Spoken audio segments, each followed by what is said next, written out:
I've been here before, filled with anxiety, and frankly, it's still hard for me sometimes to accept reality.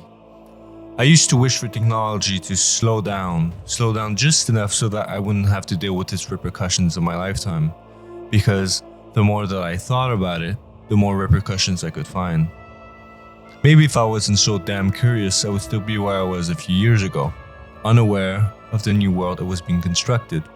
But what is done is done. I'm now cursed with knowledge, cursed with the feeling that nothing will ever stop this force driving us toward either heaven or hell.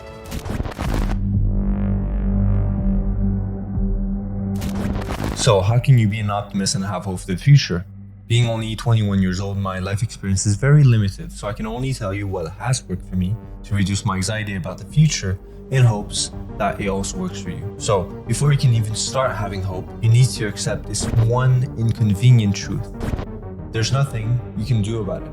There's nothing you can do to stop it. Let's imagine for a minute the events that could prevent this technological revolution from happening, and let's see if they're desirable. There could be a nuclear war that sends us into a dark age, not desirable. We could ban the development of new AIs, but some people or countries probably won't care and just use this as a way to get ahead, not desirable. Human extinction, not desirable. Or there could be a solar flare that disrupts power grids, internet connections, and other communication devices on Earth. Again, not desirable. As you can see, there are no desirable scenarios that could prevent this from happening. When you accept this reality, only then will you be able to be optimistic. Next, you need to come to terms with the fact that there will be a lot of good, but also a lot of bad that comes from those technologies. Some aspects of life, some jobs or ways of doing things are never going to be the same. Just like the 15th century scribe had to realize that slowly but surely, the skills that he spent years building were not going to be necessary anymore. With the printing press, the uniqueness of every book, of every handwriting style slowly faded away. But that was an inevitable trade-off that we had to make. Right now, some artists are on the same chopping block that scribes were 500 years ago. And a lot of them are resisting.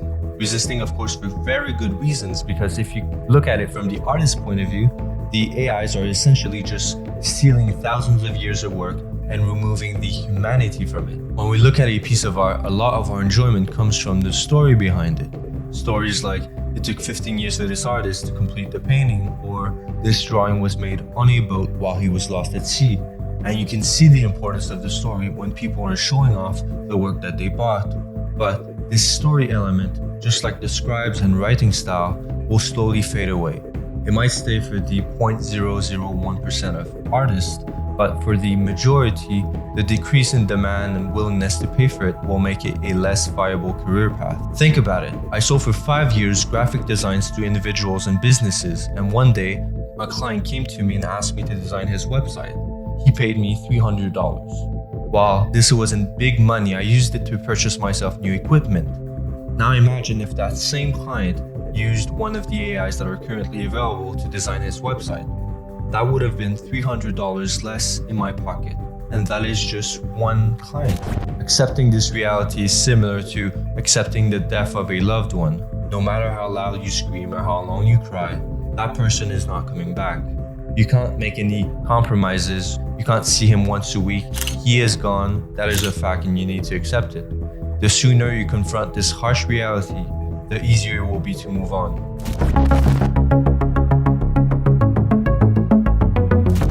This next analogy was provided to me by ChatGPT. I didn't want to use the same red pill, blue pill analogy that everyone uses, so I asked the AI to come up with other references similar to this one. It came up with a few, and I decided to go with a three little pigs analogy. There are 3 options available to you when it comes to these new technologies, and those options are represented by the houses that the little pigs built. The straw house represent a decision to remain oblivious to the advancements around you. While requiring less work, be aware that this will be the first house to be blown away by the wolf. The stick house represents a choice to resist and oppose these new innovations. And finally, the brick house signifies acceptance of the inevitable integration of AI and a willingness to embrace the new tools and opportunities it brings. Which house will you choose to build? This choice will determine your future. For artists, this could involve incorporating AI into their art or get really good at making prompt and acting as the creative directors. For entrepreneurs, it might mean using ChatGPT to write sales scripts.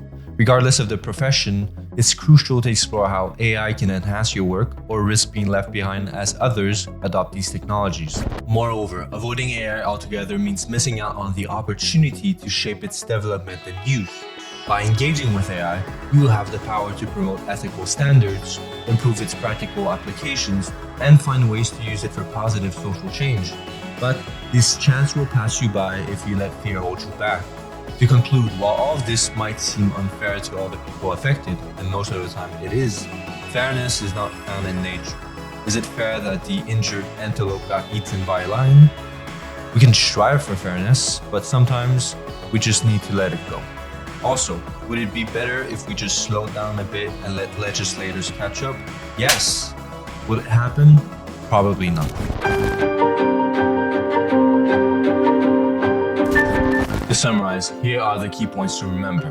First, AI is here to stay and will continue to advance, so it's important to accept this reality.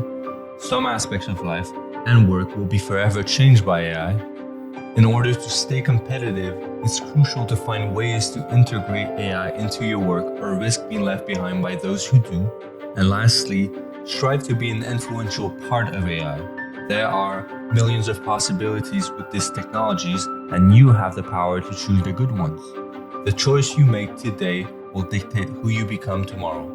Thank you for watching. I decided to write this video in a harsher tone because I really believe that frustration won't get us anywhere. Like most, I also think that it's very sad to see some aspects of art slowly fade away. I used to love drawing for hours or sketching new designs, but I'd rather be practical than emotional about it because that will be the only way for me to thrive in this new world. And this was how I was able to cure my anxiety. So if you made it this far, I really appreciate it. Don't forget to like and subscribe. I'm Michael.